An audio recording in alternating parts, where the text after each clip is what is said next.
지난주에는 사도가 신자인 아내에게 자기 남편에게 순종하라고 명하는 베드로전서 3장 1, 2절을 함께 들었습니다. 자기 남편에 대한 아내의 순종은 하나님을 두려워하고 경외하는 데에서 오는 정결한 행실입니다. 이것이 이 베드로전서에서 일관되게 강조하는 선행입니다.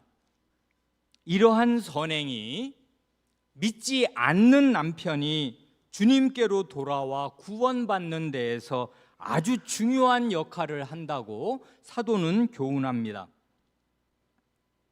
이러한 순종의 선행으로 자기 남편이나 시댁 식구들을 주님께로 인도한 여성이 하늘에서 받을 상은 실로 큽니다. 이런 일은 성경에만 나오는 교과서적인 이론이 아니라 교회 역사에 대대로 있었던 현실입니다. 실제로 우리 교회 안에도 20, 30년의 기나긴 인고 끝에 믿지 않던 남편이 주님께로 돌아오는 데에 쓰임받은 아내와 가족들이 있는 것을 봅니다. 이렇게 우리를 써주시는 주님께 감사드리면서 우리는 함께 기뻐합니다. 이어 3, 4절에서 사도는 신자인 아내들에게 이 세상에 속한 사람들처럼 외모만 단장하지 말고 저 하늘에 속한 사람들답게 온유하고 조용한 마음으로 자신의 내면을 단장하라고 명합니다. 이러한 신앙 인격은 하나님께서 값진 것으로 인정하시기에 실로 영구적인 가치를 지닙니다. 이렇게 지난주에 살펴본 3장 1절로 4절까지에서 핵심 단어를 2개만 꼽아야 한다면 순종과 단장입니다. 그런데 오늘 살펴볼 5절에서 사도는 그 2가지 핵심 단어인 순종과 단장을 아름답게 연결합니다. 그래 이 5절에는 1절로 4절까지의 핵심 내용이 압축된 형태로 다 들어있는 셈이 됩니다. 5절을 봅니다. 전에 하나님께 소망을 두었던 거룩한 부녀들도 이와 같이 자기 남편에게 순종함으로 자기를 단장하였나니. 5절에서 사도는 구약시대 아내들의 모범을 제시합니다. 그 부인들을 가리켜 하나님께 소망을 두었던 거룩한 부녀들이라 합니다. 이 부인들은 과연 거룩한 사람이라고 불립니다. 사도가 이렇게 말하고 성경에 이렇게 기록되었으니 이것은 하나님 자신의 판단입니다. 하나님께 거룩한 부인이라고 인정받는 것보다 결혼한 여성에게 더 영예스러운 일이 있겠습니까? 우리 교회의 모든 부인들이 하나님께 이런 인정을 받는다면 그보다 더 바람직한 일도 드물겠습니다. 그러면 이 아내들은 어떻게 해서 거룩한 부인이라는 영예로운 칭송을 듣게 된 것입니까? 5절은 2가지를 말합니다. 첫째로 이분들은 하나님께 소망을 두었습니다. 둘째로 이분들은 자기 남편에게 순종함으로 자기를 단장하였습니다. 다시 말해서 이분들은 이 세상에 소망을 두지 않고 살아계신 하나님께 소망을 두었기에 거룩한 사람, 하나님께 속한 사람이 되었습니다. 동시에 이분들은 온유하고 조용한 마음으로 자기 남편에게 순종함으로써 자신을 단장한 아름다운 사람이 되었습니다.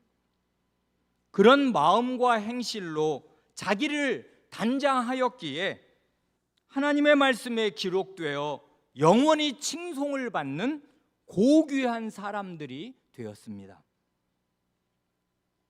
그러면 이분들이 하나님께 소망을 두었다는 사실과 자기 남편에게 순종했다는 사실이 구체적으로 어떻게 나타납니까? 아브라함의 아내 사라가 현저한 모범입니다. 아브라함의 그 계명 전 이름이 뭐지요?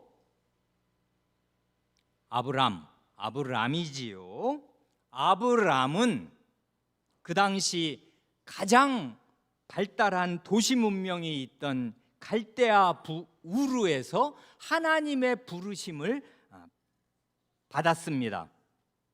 그래 창세기 12장 1절을 보면 아브람은 너는 너의 본토 친척 아비집을 떠나 내가 네게 지시할 땅으로 가라 하시는 하나님의 명령에 순종했습니다.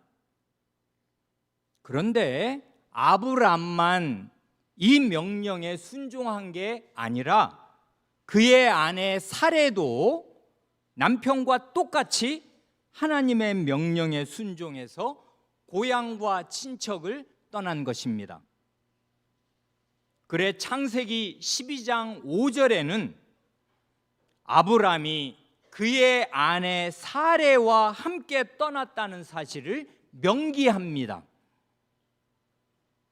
이건 실로 보통 일이 아닙니다. 왜냐하면 그 부부는 오래 터잡고 살던 고향과 일가 친척뿐만 아니라 도시 문명을 떠나야 했기 때문입니다.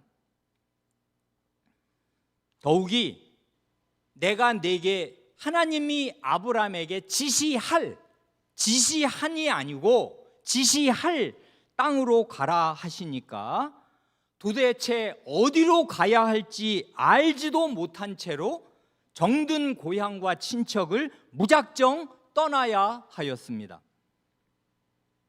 그래 나중에 된 일을 보면 사라는 편리하고 안정된 도시의 집을 떠나서 일평생 죽는 날까지 여기저기로 옮겨 다니는 유목민의 원시적인 텐트 생활을 하였습니다. 게다가 이렇게 고향과 일가 친척을 떠나라시는 명령을 받을 때 나이가 아브람 75세, 사레 65세 무렵이었습니다. 그러니까 그 나이는 이제까지 전혀 안 해본 완전히 새로운 생활을 새로 시작하기에는 너무 늦은 나이라고 생각하기에 충분한 나이였습니다. 우리 가운데 65세 안 된 사람도 많잖아요. 그러나 사라는 오직 하나님께 소망을 두었기에 모든 불편과 불확실한 미래를 각오하고서 남편을 따라 유랑길에 오를 수 있었습니다.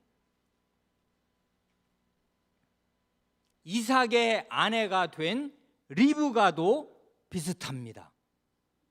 리브가는 아브라함의 청지기가 아주 먼 곳에서 찾아와서 하나님의 인도하심을 고백하고 주인집에 청혼을 전해서 자기 집안의 어른들이 그 아브라함 집안의 청혼을 받아들였을 때 놀랍게도 바로 다음 날 그 청지기를 따라 나서겠노라고 담대히 말했습니다. 그래, 이 청지기가 나는 지체할 수 없고 오늘 밤 자고, 이제 해가 저물었으니까 그 얘기하느라고, 그래 이제 오늘 밤 자고 내일 떠나겠습니다, 이 처자를 데리고 떠나겠습니다 하니까 그 집안의 가장 역할을 했던 오라비를 비롯한 식구들이 아이고 그게 어떻게 말이 되겠습니까? 지금 먼 나라로 시집을 보내는 건데 최소한 열흘은 함께 지내면서 작별 인사도 하고 환송 잔치도 하고, 아니 최소한 며칠은 자고 보내야지 어떻게 어제 와서 오늘 떠날 수가 있겠습니까? 하고서 당사자에게 물어요. 그랬더니 당사자의 말이 우리말 그 창세기 그 24장 58절에 나타나는데 제가 정말 좋아하는 구절입니다. 가겠나이다. 이게 우리말 번역이 너무 아름답게 잘 됐어요. 그 히브리어 번역도 단 한마디거든요. 옐레크. 그 영어로는 I will go 세 단어예요. 내가 가겠습니다. 근데 원문도 간단하고 우리말 번역도 원문하고 똑같이 한 단어예요. 가겠나이다. 이게 가능한 일이에요? 어떻게 어제 와서 청혼했는데 오늘 그 외국 같은 먼 나라로 시집 가겠다고 남편 얼굴 본 적도 없는데 어떻게 그러냔 말입니다. 하나님을 참되게 믿고 하나님께 소망을 둔 사람이 아니라면 그렇게 하기가 어려웠을 것입니다. 그래, 이런 게 우리 족장의 아내된 분들의 믿음이었어요. 소망이었어요. 그리고 그건 산 소망이에요. 생활에서 입증되는 중요한 고비에 딱딱 나타나는 하나님을 향한 소망이었습니다. 그 다음 6절에서 사도는 사라의 모범을 제시하면서 이렇게 교훈합니다. 사라가 아브라함을 주라 칭하여 순종한 것 같이 너희는 선을 행하고 아무 두려운 일에도 놀라지 아니하면 그의 딸이 된 것이니라. 이 6절 상반절의 말씀은 창세기 18장에서 온 것입니다. 그런데 그 창세기 18장은 바로 앞 17장과 딱 붙어 있습니다. 곧 창세기 17장과 18장은 하나님께서 아브람 99세, 사레 89세 때 두 번 연이어 나타나신 일을 기록하고 있습니다. 첫 번째는 아브람에게 나타나셔서 그의 이름을 아브라함으로, 그리고 그의 아내 사레의 이름을 사라로 바꾸어 주시면서 아들 주실 것을 약속하셨고 할례의 예식을 제정해 주셨습니다. 그게 창세기 17장입니다. 그때 아브람은 99세나 된 자신에게 아들을 주시겠다는 하나님의 약속을 들었을 때 어떻게 했습니까? 웃었습니다. 그 웃음은 헛웃음이요 쓴웃음이었을 것입니다.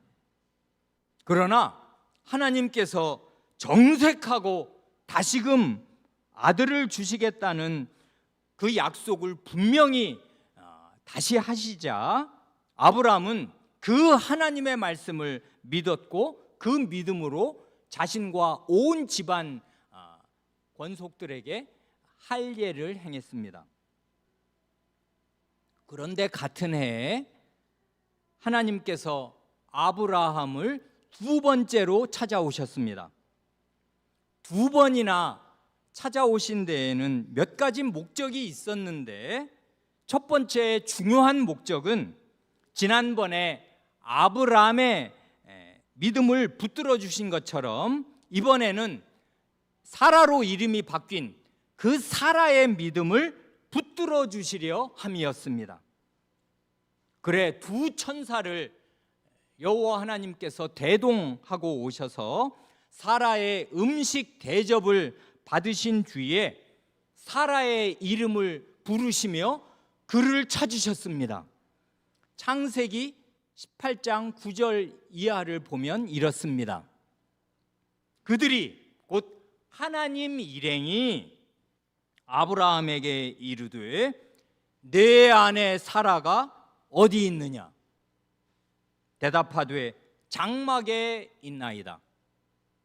그가 이르시되 내년 이맘때 내가 반드시 네게로 돌아오리니 내 아내 사라에게 아들이 있으리라 하시니 사라가 그 뒤 장막문에서 들었더라. 아브라함과 사라는 나이가 많아 늙었고 사라에게는 여성의 생리가 끊어졌는지라. 그 다음 말씀, 사라가 속으로 웃고 이르되 내가 노쇠하였고 내 주인도 늙었으니 내게 무슨 즐거움이 있으리요. 아들을 주시겠다는 하나님의 약속의 말씀을 들을 때 지난번에 남편 아브라함이 웃었듯이 사라도 속으로 웃었습니다. 하나님의 약속의 내용이 생전 듣도 보도 못한 것이고 도저히 불가능해 보이기에 말하자면 쓴웃음을 지은 것입니다.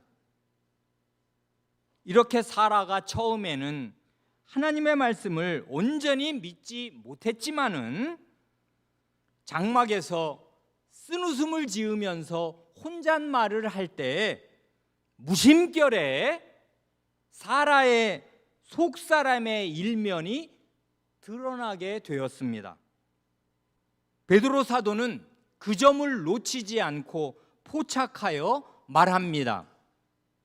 사라가 뭐라고 혼잣말을 했는가 하면 내가 노쇠하였고 그 다음 말 내 주인 내 주인도 늙었으니 내게 무슨 즐거움이 있으리요. 내가 어떻게 89세 된 꼬부랑 할머니가 어떻게 아들을 낳으리요 말한 것입니다. 그래 이렇게 혼잣말을 할 때 아브라함을 가리켜 내 주인 내 남편이라고 하지 않고 내 주인이라고 말합니다. 이건 혼잣말이기 때문에 남들 앞에서 그 외부 손님 앞에서 남편 체면을 살려주느라고 이렇게 말한 게 아닙니다.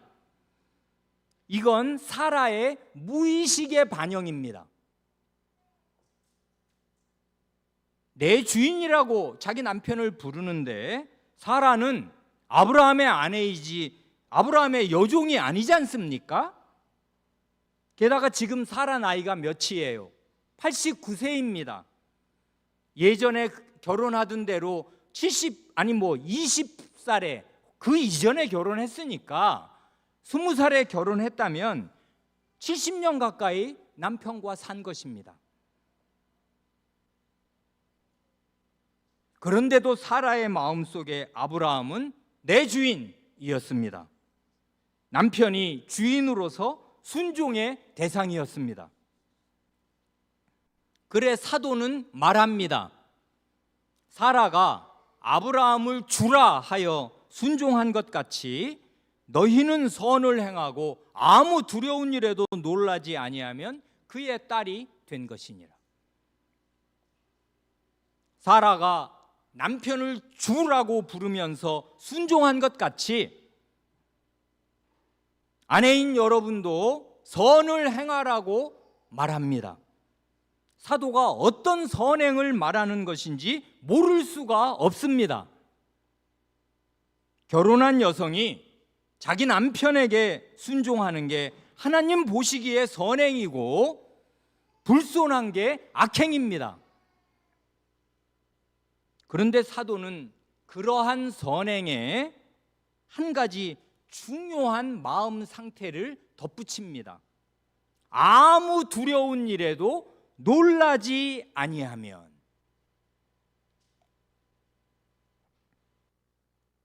말하자면 믿는 아내의 이러한 순종은 사람에 대한 두려움, 곧 남편의 보복이나 폭력을 두려워해서 마지못해 하는 굴종이 아닙니다. 그런 굴종이어서는 안 돼요. 그건 노예적인 굴종이거든요. 할 수 없이 하는 거. 목사로서 드리고 싶은 중요한 진리는 이것입니다. 하나님을 참되게 두려워하는 사람은 실제로는 아무 두려운 일에도 놀라지 않게 됩니다. 이것이 참된 믿음을 가진 신자들이 경험하는 역설적인 진리입니다. 하나님을 두려워하기에 이 세상에서 만나는 그 어떤 일도, 그 어떤 사람도 두려워하지 않을 수 있게 되는 것이에요. 사람들은 경제적인 파산이나 신체적인 질병과 고통이나 죽음을 두려워합니다. 그래, 이 세상에서 권세를 부리고 떵떵거리던 사람들, 아주 힘있던 사람들도 경제적 파산을 겪든지 암 선고를 받든지 아니면 죽음이 내일 모레로 닥치면 어떻게 할 줄을 모릅니다. 가슴에 의지하는 모든 것이 다 없어지잖아요. 친구 좋아했습니까? 아무 소용 없어요. 가족? 의지가지가 되지 못해요. 그래, 벌벌벌 떱니다, 사실. 그러나 하나님을 참되게 믿는 신자들은 아무리 연약한 여성이라도 그런 두려움에서 벗어납니다. 이게 신자의 믿음이 주는 효능이에요. 그래, 남편에게 순종하는 선을 행하되 두려움에서가 아니고 어떤 두려운 일에도 놀라지 않아야 합니다 하는 것입니다. 그런데 6절 맨 마지막에 그의 딸이 된 것이니라 에서 그 딸이라는 말은 의역입니다. 이 단락 전체가 아내들에게 하는 교훈이니까 이렇게 딸이라고 의역한 것이겠습니다마는 정확히 번역하면 딸이 아니라 자녀입니다. 자녀. 아이들. 그러니까 이건 성별의 구별이 없어요. 남자아이든 여자아이든 사라의 자녀가 된다 그 말이에요. 그의 자녀가 된 것이니라. 사라의 자녀가 된 것이니라 그 말입니다. 그러니까 6절의 맨 마지막 말은 믿는 아내들에게만 적용되는 말이 아니고 믿는 남편들에게도 동일하게 적용되는 말입니다. 사도는 아내에게 하는 단락에서 맨 마지막에는 은연중에 자기 말의 적용 범위를 모든 신자에게로 넓히는 것이에요. 즉 사도는 선을 행하고 아무 두려운 일에도 놀라지 아니하는 남녀 신자의 모범이자 어머니로서 사라를 제시하고 있는 것입니다. 그러니까 이게 아닙니다. 곧 남자 신자는 아브라함의 아들이고 여성 신자는 사라의 딸인 게 아니고 모든 남녀 신자는 아브라함의 자녀인 동시에 사라의 자녀이기도 한 것이에요. 이건 성경의 뒷받침을 받습니다. 이사야서 51장 2절 상반절에 이런 말씀이 있어요. 하나님께서 이스라엘 온 백성을 가리켜 아브라함과 사라를 들어 이렇게 말씀하십니다. 너희의 조상, 이 조상이라는 말은 아버지라는 말인데 너희의 아버지 아브라함과 그 다음 말씀 너희를 낳은 사라를 생각하여 보라. 하나님은 이스라엘의 조상으로 부모로 아브라함과 사라를 두셨어요. 이스라엘은 사라가 낳은 것입니다. 그래서 사라는 이스라엘 전 모든 남성과 모든 여성의 어머니예요. 그래, 이 여성 신자 아내들만이 아니라 남성 신자들도 이 사라의 순종을 본받아서 아무 두려운 일에도 놀라지 않고 순종의 선행을 해야 마땅해요. 그래야 사라의 자녀가 될 것입니다. 한편 골수 유대인인 베드로 사도가 이 6절에서 이방인 신자들을 가리켜 사라의 자녀라고 말하는 것은 심상이 넘어갈 일이 아닙니다. 생각할수록 놀라운 일입니다. 이것은 그 앞 2장 9절에서 과거 시내산 앞으로 부르신 이스라엘 온 회중을 가리켜 하신 말씀, 곧 택하신 족속이요 왕 같은 제사장들이요 거룩한 나라요 하나님의 소유가 된 백성이라는 이 거룩한 이스라엘에게만 적용되는 이 칭호들을 서슴없이 이방인 신자들에게도 적용한 것과 꼭 마찬가지인 것입니다. 이처럼 베드로 사도는 유대인으로서의 민족적인 특권의식을 다 내려놓고 이방인 신자들을 동등한 형제애로 예우합니다. 우리 가운데 있는 어린이들도 이해할 수 있게 비유를 들어 말한다면은 이건 우리 부모님이 어느 고아를 우리 집으로 입양해 와서 그 고아가 우리 엄마인데 우리 엄마를 엄마라고 부를 때 엄마의 친자식인 내가 질투심이나 불편감이 없이 그 사실을 받아들이는 것보다 더 어려운 일입니다. 오히려 내가 그 고아인 동생 뻘 되는 아이에게 야 우리 엄마 너 이제 엄마라고 불러 라고 말하는 것과 똑같은 얘기라고 해요. 사도가 지금 이렇게 말하는 것은 누군데 사라를 가리켜 사라의 자녀가 되었다고 지금 말하는 것입니까?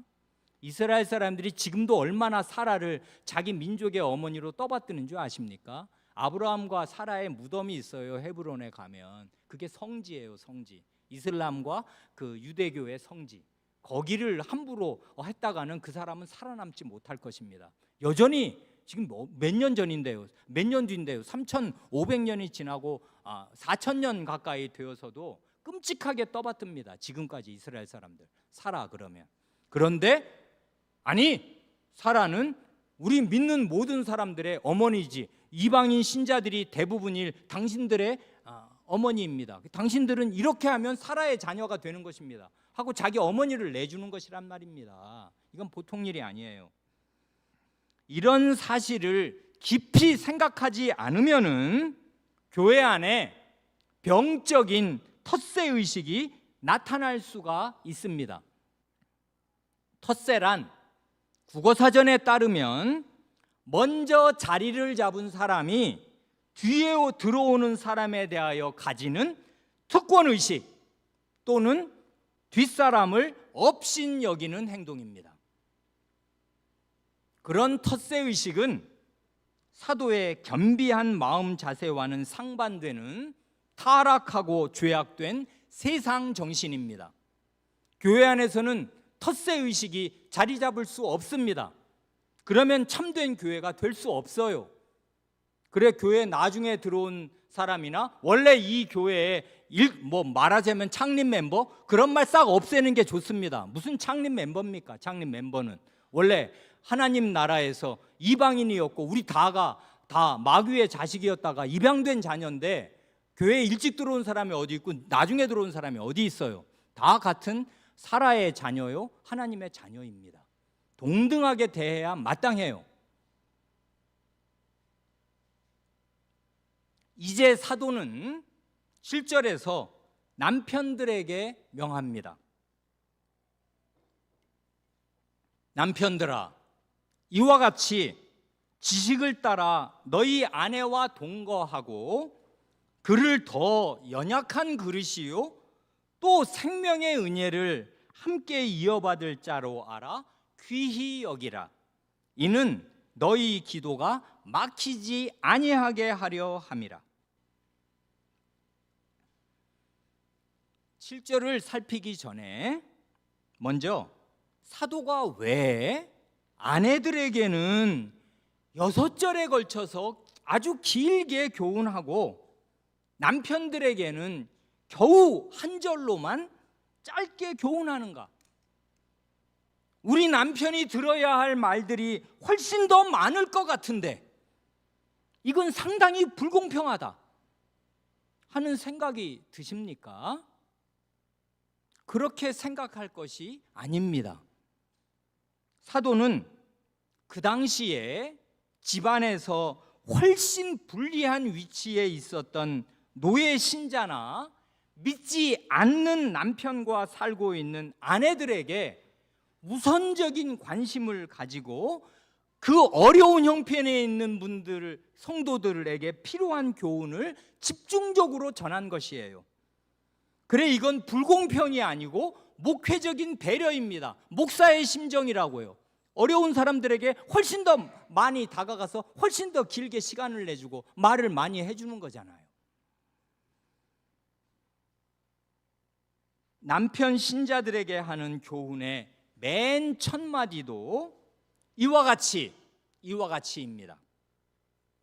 이와 같이란 그 앞 1, 2장이나 3장에서 노예 신자나 신자 아내들에게 교훈한 원리가 남편 신자들에게도 똑같이 적용된다는 말이겠습니다. 곧 남편들도 선행으로 하나님께 영광을 돌려야 하고 하나님을 두려워하는 경외심으로 모든 사람을 존중해야 마땅합니다.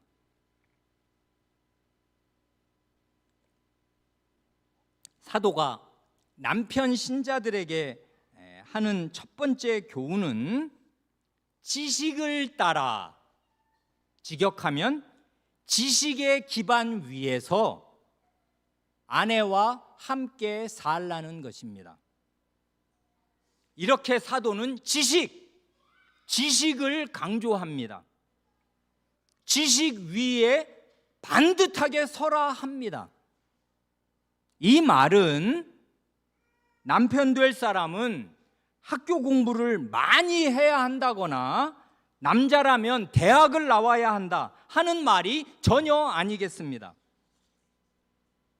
사도가 말하는 지식은 혼인과 가정에 대한 하나님의 뜻을 확실하게 아는 지식입니다. 혼인과 가정에 대한 지식은 실로 중요하고 필수적인 지식입니다. 즉, 이 지식은 하나님께서 창조 때부터 그리스도의 재림 때까지 혼인과 가정이라는 이 거룩한 제도를 도구로 쓰셔서 인류 역사를 인도하여 나아가시는 그 원대한 뜻이 무엇인지를 바르게 아는 지식입니다. 또한 이 지식은 태초에 오직 한 남자와 한 여자로 한 쌍의 부부를 지으시되 남자의 몸의 일부로 여자를 지으셔서 부부는 문자 그대로 한 몸, 나눌 수 없는 한 몸이라는 진리를 태초부터 확립해 놓으셨다는 사실을 분명히 아는 지식입니다. 또한 이 지식은 태초부터 남편을 가정의 가장으로 세우셔서 그 가정의 생활 터전을 지킬 책임을 남편에게 맡기셨고 부부의 생사가 걸린 그 중대한 하나님의 말씀을 남편이 아내에게 전해줄 책임을 진다는 사실을 확실하게 아는 지식입니다. 창세기 2장을 읽어보세요. 선악을 알게 하는 나무의 열매를 먹으면 반드시 죽는다. 그러면 모든 게 끝나는 거예요. 에덴 동산 자기에게는 없어지는 것과 같고 그걸 누릴 자기와 자기 아내 다 죽는 것인데, 온 인류가 멸망하는 것인데, 그 말씀은 여자를 지어놓고 하신 말씀이 아니에요. 아담 혼자 있을 때 그 말씀을 하셨어요. 어떡하라고 그 말씀을 하신 것입니까? 혼자. 아내가, 그 다음에 아내가 아내를 지으셨거든요. 그러니 아내는 남편에게서 그 중대한 말씀을 들을 수밖에 없었어요. 그래, 남편은 이 세상에 맨 처음 지음 받을 때부터 아내에게 목사였어요. 예언자였습니다. 하나님 말씀 전해주어야 했어요. 남편의 입에서 그 중대한 말씀 들어야 했습니다. 아내는. 남편은 그런 사람이에요. 그런 사람이 되어야 해요. 그런 지식이 있어야 해요. 그러므로 가정이 잘못되면 그 모든 궁극적인 책임은 가장인 남편에게 있다는 사실을 분명하게 아는 지식입니다. 그리고 무엇보다도 이 지식은 신랑이신 그리스도께서 신부인 교회를 위하여 자신을 전부 내어주시고 목숨까지 내어주시는 자기 희생적인 사랑, 피 흘리는 사랑으로 교회를 사랑하시니, 남편은 그 그리스도를 표준으로 삼아 그건 모를 수가 없잖아요. 자기도 교회에 속한 신부거든요. 신랑의 사랑을 받지 않고 교회에 들어오는 신부는 없어요. 남편도 그리스도의 사랑을 알아야 하고 알아요. 그래, 그 자기가 아는 그 그리스도의 사랑을 표준으로 삼아서 자기를 희생하면서 아내를 사랑해야 마땅하다는 사실을 아는 지식입니다. 지식의 반대가 뭡니까? 무지 아닙니까? 많은 경우에 우리는 남편이 된다는 것이 무슨 뜻인지를 아는 필수적인 지식이 결여된 채로 결혼을 해서 남편이 됩니다. 엎친 데 덮친 격으로 우리는 부모가 된다는 것이 무슨 뜻인지를 아는 필수적인 지식이 결여된 채로 아이를 낳아서 부모가 됩니다. 그러한 근원적인 무지로 말미암아서 불행을 대물림하고 비극을 확대 재생산합니다. 그래, 너희는 무지한 말이나 노새같이 되지 말지어다 하신 시편 32편 9절 말씀은 우리 남편들이 새겨들어야 할 말씀 아니겠습니까? 그것들은, 말이나 노새는 재갈과 굴레로 단속하지 아니하면 너희에게 가까이 가지 아니하리로다 하시는데, 우리는 도대체 얼마나 긴 세월이 더 지나야 자발적으로 하나님께 가까이 나아가서 우리의 갈 길을 가르쳐 보이시고 우리를 주목하여 훈계하시는 하나님의 말씀을 참되게 믿고 순종하는 그 확실한 지식에 거하겠습니까?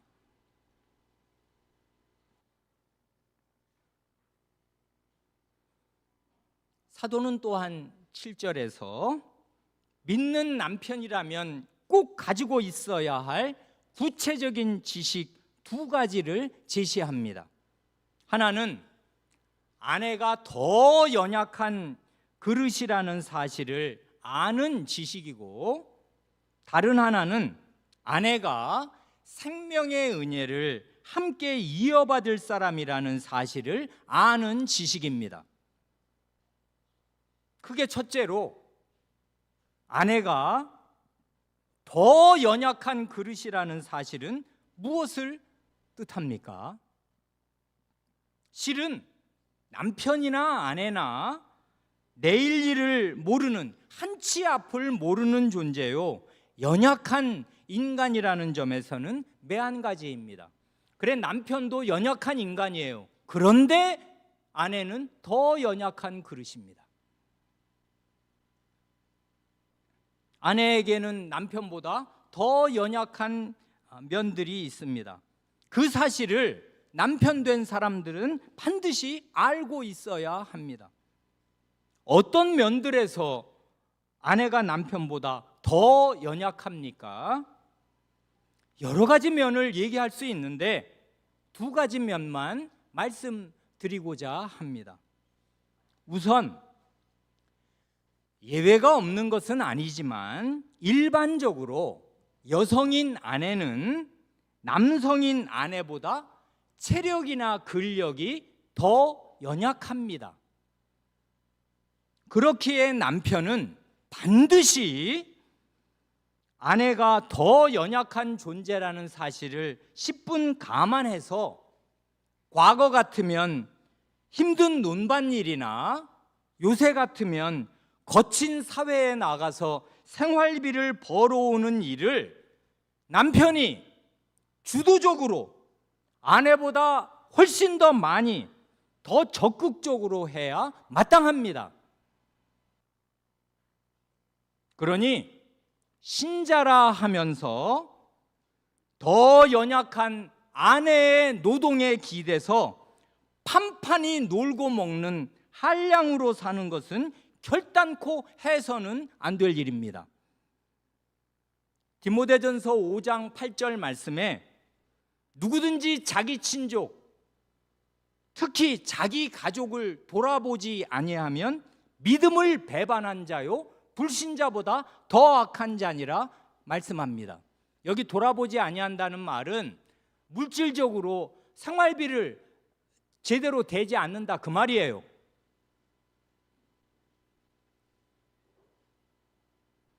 믿음이 있다 하면서 자기 가족의 생계를 꾸리지 않는 그런 남편은 믿음을 배반한 자요 불신자보다 더 악한 자입니다.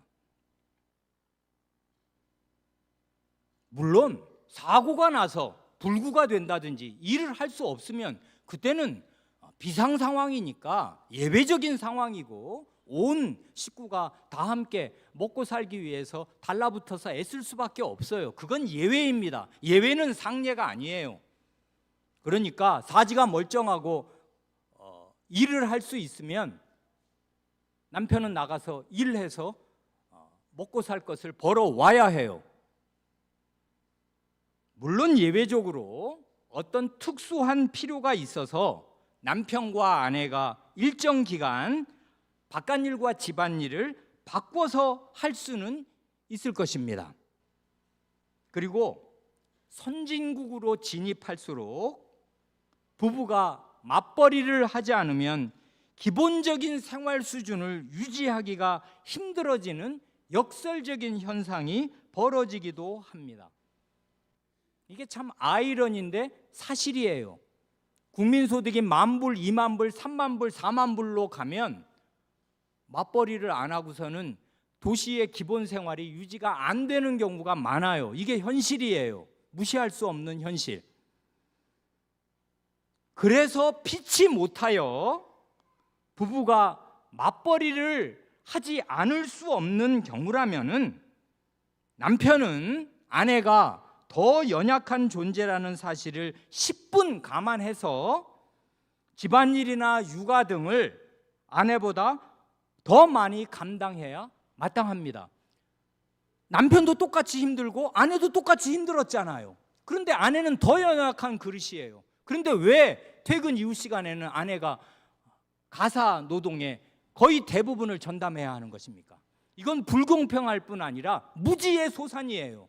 남편의 죄악된 이기심의 소산인 것이에요. 훨씬 더 집안일 많이 해야 해요. 그 맞벌이 가정에서 남편은. 아내가 더 연약한 그릇이기에 그렇습니다. 다음으로 일반적으로 여성인 아내는 남성인 남편보다 감성이 예민하기에 훨씬 더 상처를 잘 받고 마음이 쉽게 꽉 닫힙니다. 이건 일반적으로 하는 이야기인데 일반적으로 여성은 관계지향적이고 남성은 일지향적입니다. 성취지향적이에요.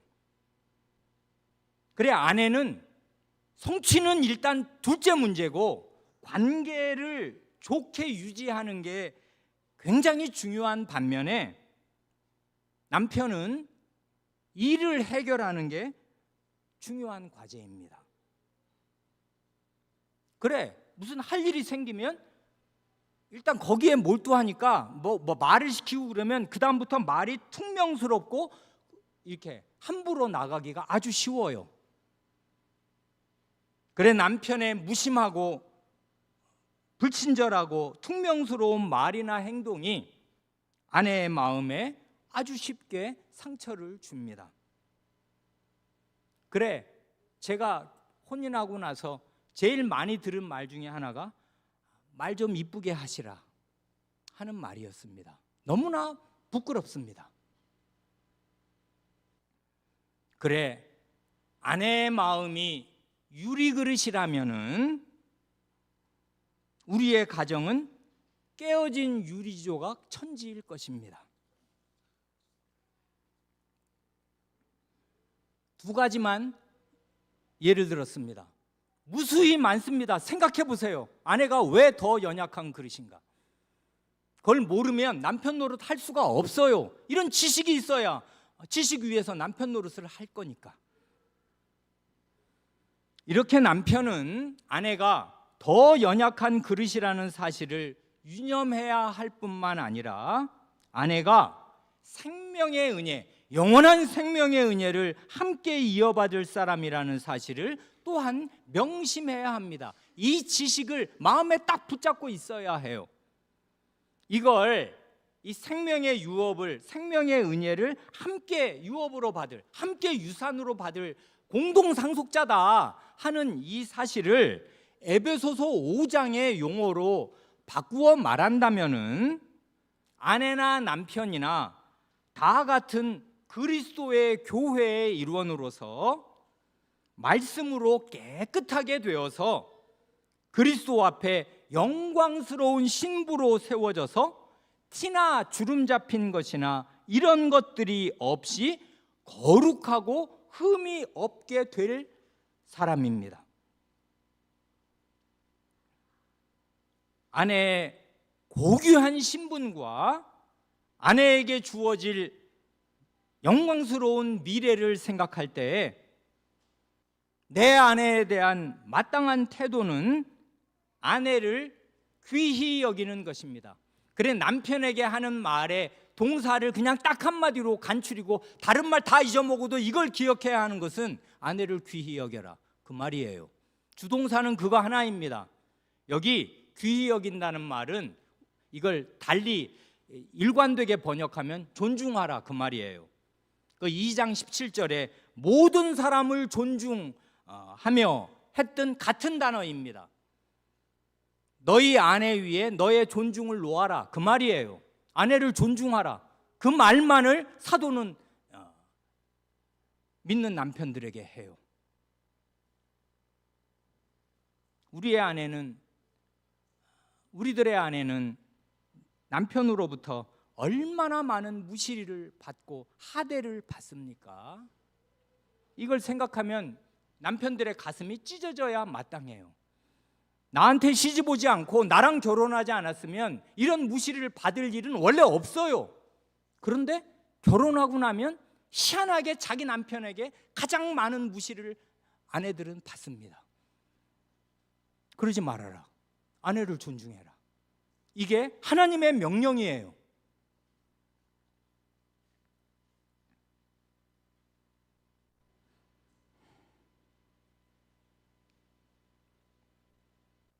사도는 남편이 아내를 존중해야만 할 이유도 제시합니다.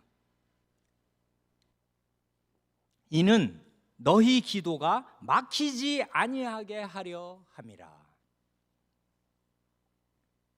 이 말씀에 따르면 아내를 존중하지 않는 남편의 기도를 하나님께서는 들어주지 않으실 것입니다. 달리 표현하면 혼인한 남성 신자는 아내와의 관계가 막히고 경색되는 순간에 하나님과의 관계도 막히고 경색되는 것입니다. 왜냐하면 하나님께서는 나의 아버지이신 동시에 내 아내의 아버지이시기도 하기 때문입니다. 내 아내는 하나님의 딸입니다. 나는 하나님의 딸과 결혼한 것이에요. 그러니 남성 신자가 혼인하면 하나님께서 내 아버지이신 것만이 아니라 말하자면 나의 장인어른도 되시는 것입니다. 그러니 아내를 함부로 대한 사람이 그 사실을 빤히 알고 계시는 장인어른에게 가서 뭘 좀 도와주십사고 청할 수는 없는 노릇입니다. 이렇게 사도는 너희 기도가 막히면 정말 큰일 아니냐, 그러니 아내를 존중해라 하고 명합니다. 그러니 가만히 생각하면 사도의 이 말은 남편들이, 믿는 신자 남편들이 평소에 늘 기도하고 있다는 사실을 전제하고 하는 말입니다.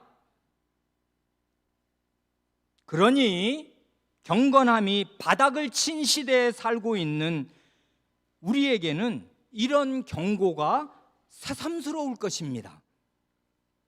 먹고 사느라 바쁘다는 핑계로 남편들이 식사 기도 이외에는 거의 기도하는 시간이 없는 판국에 기도가 막힌다는 말이 가슴 뜨끔한 경고가 되기나 하겠습니까?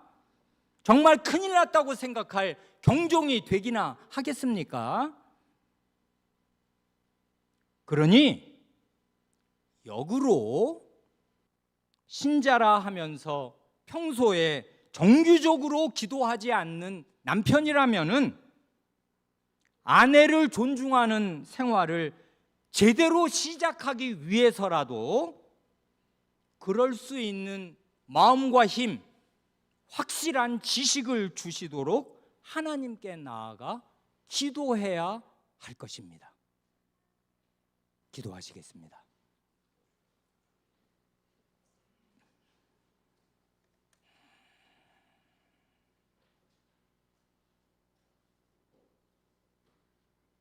주 하나님, 하나님의 말씀은 살았고 운동력이 있어 좌우의 날선 어떤 검보다도 예리하여 혼과 영과 심령과 골수를 찔러 쪼개기까지 하며 그리하여 만물이 살아계신 하나님의 눈앞에 벌거벗은 것 같이 드러나느니라 말씀하시온데, 아내된 신자들이나 남편된 신자들이 이 베드로 사도를 통하여 교훈하여 주시는 하나님 말씀 앞에 설 때에 저희는 시로라기 하나 몸을 가릴 것이 없이 온전히 벌거벗은 수치스러운 모습으로 하나님 앞에 어디 몸을 숨길 데가 없사오며 어디 무화과 나무라도 있어야 치부를 가릴 것인데 어떻게 하나님의 그 불꽃 같은 눈앞에서 저희의 이 수치스러운 몸뚱아리를 숨겨야 할지 알 수가 없는 중죄인들임을 이제도 자백합니다. 남편된 죄인 저희는 얼마나 무지 가운데 사는 것이오며 아내된 저희는 얼마나 불순한 가운데 불순종하는 마음과 불손한 마음으로 남편을 대하는 것이옵니까? 주님, 죄인된 저희 가정이 이러하여서 이러한 가정에서 아이를 기름으로 그 아이가 불행을 대물림하고 어디서 남편이 아내를 제대로 대하는 모습을 보고 배우겠사오며 아내가 남편을 제대로 대하는 모습을 보고 배우겠사옵니까? 저희는 교사요, 저희는 모범으로 저희 아이 앞에 서 있사오니 저희의 이 중대한 위치를 생각할 때 더욱 두렵사오며 주님, 저희가 하나님 말씀 앞에 서서 저희 자신의 부끄러운 모습을 보고 참으로 마음이 애통하게 하여 주시고 애통한 마음으로 눈물로 저희의 이런 마음 더러운 것들을 씻어내고 부드럽고 온유한 마음으로 조용한 태도로 배우자를 어떻게 대할 줄을 하나님 말씀에서 배워 알게 하여 주시고 힘써 순종하게 하여 주시옵소서. 하나님의 말씀이 저희 부부 가운데 관철되게 하시고 다름질하여 영광을 얻으시옵소서. 우리 구주 예수님의 이름으로 기도합니다. 아멘.